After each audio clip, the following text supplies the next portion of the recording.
अवैध घुसपैठी सीमा हैदर। आज इसका नाम लेते हैं मुझे हंसी आ रही है, क्योंकि बात ही कुछ ऐसी है कि मैं यहाँ पे वीडियो बनाने पे मजबूर हो गई। सुना है भाई, इसके देवरों को बड़ी मिर्चें लग रही, बड़े आफत कटी हुई है, बेचारे कुत्ते की तरह दर दर भटक रहे हैं। सबकी लाइव में जाके मंजू 1.1 सरिता कठैत को ढूंढ रहे हैं। बहरहाल इन लोगों का वीडियो मैं नहीं देखती और मैं थोड़ा सा बिज़ी हूँ, लेकिन बिज़ी हूँ, अपना काम मैं कभी नहीं छोड़ती। मेरा बाहर जाने का प्लानिंग हो रहा तो मैं थोड़ा व्यस्त हूँ, मैं नहीं देख पाई।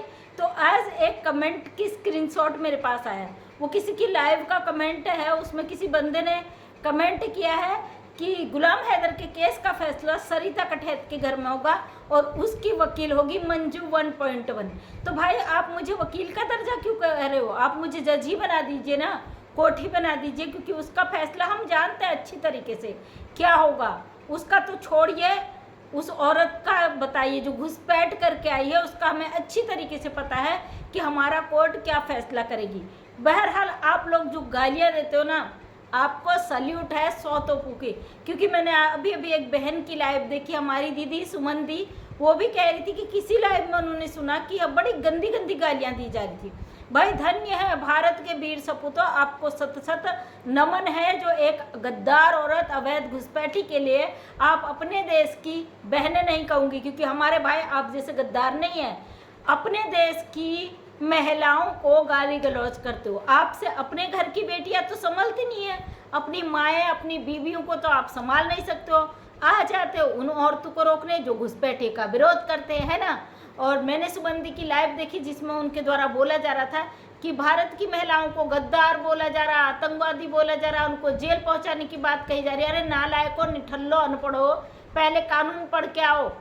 किसको आतंकवादी बोला जाता है? अपने होश के नखून लो। जब ये 2 टके की घुसपैठी जेल जाएगी, तुम्हारी औकात क्या रह जाएगी? 2 टके की भी नहीं रहने वाली, क्योंकि ये घुसपैठिया जाएगी जेल, क्योंकि तुम लोगों ने मिलकर इसका ऐसा फंसा दिया इसे जिसका कोई हिसाब नहीं। तो बहरहाल भगोड़े की चारों तरफ से आफत कटी हुई है, इसकी मुश्किलें बढ़ चुकी हैं और कोर्ट में इसके खिलाफ जो कार्रवाई डाली है उस पर इसको बहुत बुरी तरीके से फंसा दिया गया है।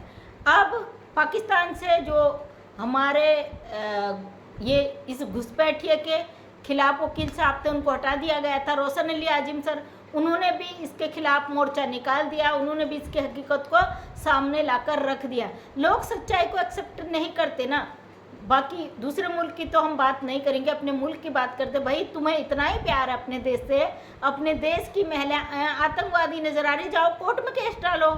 हैं, एक आतंकवादी औरत को ज़बरदस्ती रखते हो, उसको बचाने का काम करते हो, ज़बरदस्ती से सनातनी बना देते हो। कौवे को अगर कलर करके रख दिया जाएगा, ज़बरदस्ती बोल दिया जाएगा भाई ये कौवा नहीं कबूतर है, हम मान जाएंगे क्या? अगर तुम कहो सनातनी है, हिंदुस्तानी, हम मान जाएंगे? क्योंकि उसके सारे लीगल डॉक्यूमेंट पे अवैध रूप से घुसपैठ का पूरा ब्यौरा हमारे माननीय अदालतों में है। और भारत सरकार के लिए, अपने देश के लिए, अपनी कानून की सुरक्षाओं के लिए, अपने देश के अंदर बैठे अपने बच्चों की सिक्योरिटी के लिए हम लगातार आवाज़ उठाते। कहते हैं ना, जिसमें जितना गुदा है, जिसके इसमें जितना दम है, जाओ जोर लगा लो। भारत की औरतें न रुकी थी न रुकेंगी।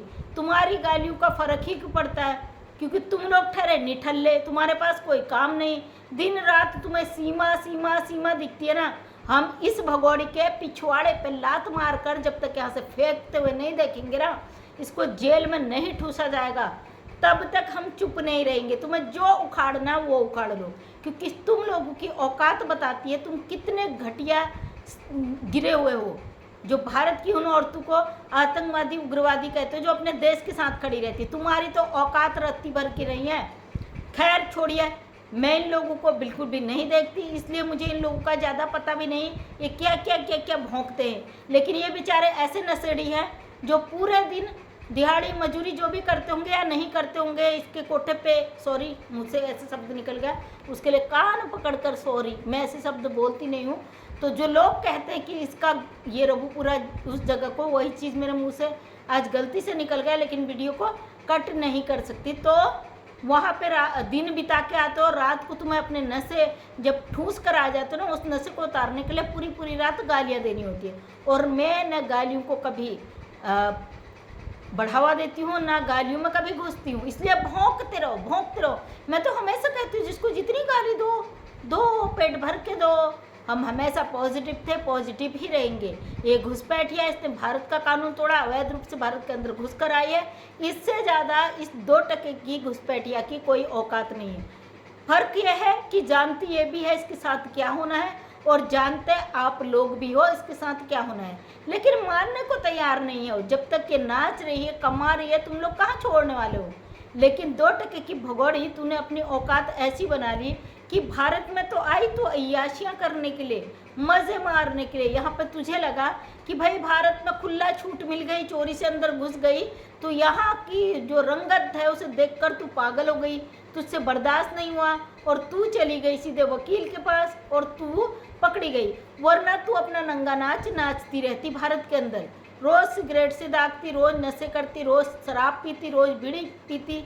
तो यही तेरी औकात बन के रख गई थी। वो तो शुक्र है उस वकील साहब का जिन्होंने तेरी कंप्लेन करके तुझे सुर्खियों में रख दिया। अब तेरा नंगा नाच पूरी दुनिया देख रही है, साथ में सरकार की नज़रों में तू आ गई। तो जिन लोगों को लगता है ना कि सीमा हैदर भाभी है, सनातनी है, इंतज़ार करिए, इंतज़ार करिए, बहुत जल्दी समय आएगा और ऐसे बिल से गायब होगे ना कि अपनी शक्ल दिखाने के लिए अपने घर वालों को तक कांपोगे, थर्राओगे, पीछे से नज़र नहीं आओगे। जब ये भगोड़ी जेल जाएगी, इसको जेल जाने से दुनिया का कोई कानून नहीं रोक सकता है। ये अवैध घुसपैठी है, गलत तरीके से हमारे देश के अंदर घुसी है। हमारे लिए यही चीज़ मायने रखता है। जिन नशेड़ियों को लगता है कि ये रुक जाएगी तो वही छोड़िए। आज किसी ने कमेंट का स्क्रीनशॉट भेजा था कि मंजू वर्मा तो वकील है, सरिता कठैत के घर फैसला होगा। बिल्कुल भाई, हमारी इतनी औकात है, तुम जैसों को मुंह के बल धक्के मार सकते हैं।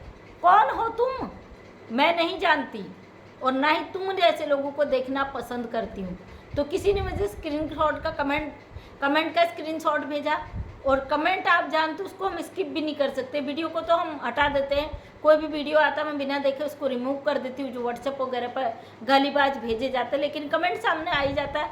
तो बंदे ने कमेंट लिखा तो भाई ज़रूरी था कि आपको तो जवाब दिया जाए ना, क्योंकि आपकी जो मिर्चियाँ लगी है, जो चूल पेट के अंदर हुआ है ना, वो एक न एक दिन निकल कर बाहर आएगा, तब आप लोगों को जवाब देना पड़ेगा। वहाँ पे आप सबका ब्यौरा बना हुआ है। तुम अपने आप को पढ़े लिखे कहते हो, कानून पढ़े लिखे कहते हो भाई। गंदी गंदी गालियाँ तुम लोगों के मुंह से, इतनी अश्लील भाषा निकलती है जिसका कोई हिसाब नहीं। कौन सा वकील इस तरीके की गंदी गालियाँ बोलता है? मोबिन मलिक सर को कभी गालियाँ देते हो सुना? और सुना है कि ये मोबिन सर को भी गालियाँ देते हैं। चिंता ना करो, बोरिया बिस्तर जब बधेगा ना इस भगोड़ी का, तो इसके दरवाजे पर अपना मुंडा रख के अपना सर फड़बड़ाना वहाँ पे, क्योंकि इसकी परछाई भी तुम्हें देखने को नहीं मिलेगी। ये घटिया 2% की औरत ये जब जाएगी जेल, उसके बाद तुम लोगों को तुम्हारी बीवियाँ भी पिछवाड़े पे लात मार के फेंकेगी। तो दोस्तों, ऐसे घटिया लोग हैं, इन लोगों की परवाह किए बिना अपनी आवाज़ ऐसी बुलंदी से उठाएं, ऐसी ही तेज़ी से अपना काम करें कि दुनिया का कोई ताकत नहीं है आपके देश में बैठकर आपकी आवाज़ को दबा दे। मुझे तो जब भी ऐसे कमेंट्स आते हैं, ऐसे लोग बोलते, तो मैं और मोटिवेट हो जाती हूँ, मैं और भी खुलकर इस 2% की घुसपैठिए का विरोध करती हूँ। मुझे कल सुबह ही निकलना है, तो भाई मैं रात को ही सारे अपडेट जितने मेरे पास आते हैं, मैं एक साथ बैठकर सारे अपडेट यहाँ पे बना देती हूँ, फिर मैं उसको धीरे धीरे काम करती हूँ। काम छोड़ नहीं हूँ ना आपकी तरह कि दिन भर बैठे रहो इसके दरवाजे पे, छोटी सी बीड़ी सिगरेट नशे के लिए, और रात भर इसके लिए भौंकते रहो। हमारी ऐसी आदत नहीं, हम अपने काम को ईमानदारी से करते हैं। अगर मुझे सुबह निकलना भी है तो रात में अपना सारा काम कंप्लीट करके निकलूंगी। टेंशन ना लो, आपका इलाज होगा होगा होगा, चिंता मत करिए, जल्दबाजी मत करिए। कहते ना सब्र का फल मीठा होता है, थोड़ा सा इंतजार करिए। सब्र का फल जब आप लोगों को मिलेगा, आपको खुद होश नहीं रहेगा कि इस 2% की आतंकवादी औरत का सपोर्ट करते करते आप अपने देश के खिलाफ कितनी दूर तक चले गए। चिंता मत करिए दोस्तों, बहुत अच्छे से इसका काम हो रहा है, और इसके चेहरे से आप अंदाज़ा लगा सकते हो कि ये भगोड़ी पूरी तरीके से डर के मारे इसकी हालत ख़राब है।